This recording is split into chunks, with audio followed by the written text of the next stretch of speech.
So in terms of audience engagement being more important than reach, I would say absolutely, but with a word of caution. So the currency that we used to trade in media used to be things like reach, like frequency, and this is how we're measuring what we buy. It's how we're measuring if they were successful or not. This way of measuring is behind us. We're now measuring things like how many fans do you have, how many minutes of engagement did people have with that banner, did people play the game, did people download the app, all of which are requiring the consumer to do something. We're not forcing them, we're just hoping they would because we're engaging them. These are the new ways of measuring success. However, to your point about FMCG brands preferring to target social media sites of 10,000 engaged fans or 1 million with limited engagement, this is where it's becoming very difficult, because brands like FMCG companies, I used to work on L'Oreal before. Yes, they want to engage people because that's a key success metric for brand equity.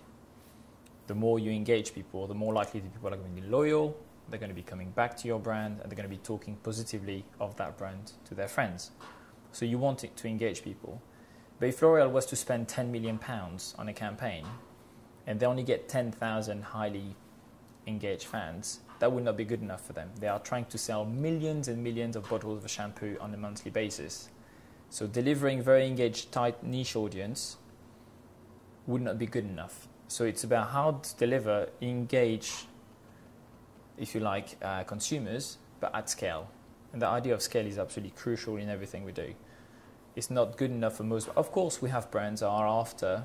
So we work with Puma, for example, here. We're all about challenger brands. And what they're trying to do is not to be a Nike or an Adidas, but it's to try with a lot less money to engage people so highly that those people will do the communication on their behalf and make the noise. If you take an FMCG company, if they spend 10 million, they want to get an awful lot of return. And they don't have exactly the same approach as a Puma, who accept to be a challenger brand, who won't see immediately within the first 2 weeks some results in sales, but will have built a brand equity relying on highly engaged fans. So the level of engagement, absolutely, engagement is crucial. But in terms of the scale that engagement needs to deliver, some people have different requirements. But most of our clients will require probably somewhere in between the two, I would say. Luxury brands are definitely the ones that have the most to lose when it comes to consumer engagement, because they are very tightly controlling their image, and they always have. And they like to think that they always will. So we work with luxury division of L'Oreal, who, as you can understand, when you say you should let people say what they have to say, you should let people create what they want to create, for them it's a very difficult thing to do, because they are very used to tightly controlling everything.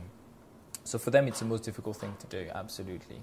However, increasingly, I think brands who do not engage are the ones who are going to be failing.